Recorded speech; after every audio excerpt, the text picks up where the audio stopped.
Una messa un po' troppo partecipata, urla e tamburi che per mesi hanno esasperato i residenti di un'intera via. La chiesa incriminata è questo stabile ormai vuoto che ospita la Holy Government Adoration Church in via Giusto de Menabue all'Arcella e riunisce fedeli cattolici di nazionalità nigeriana.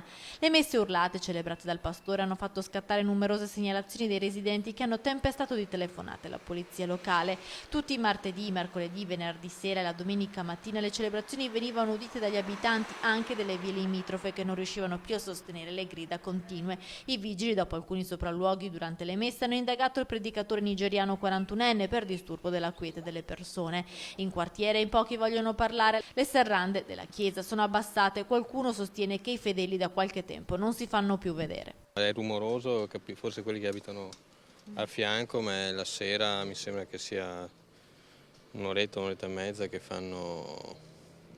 Dico, mi sembra che ci siano altri problemi di cui occuparsi. Nel momento in cui facevano le messe c'erano un po' di macchine in giro, sì, però niente di più.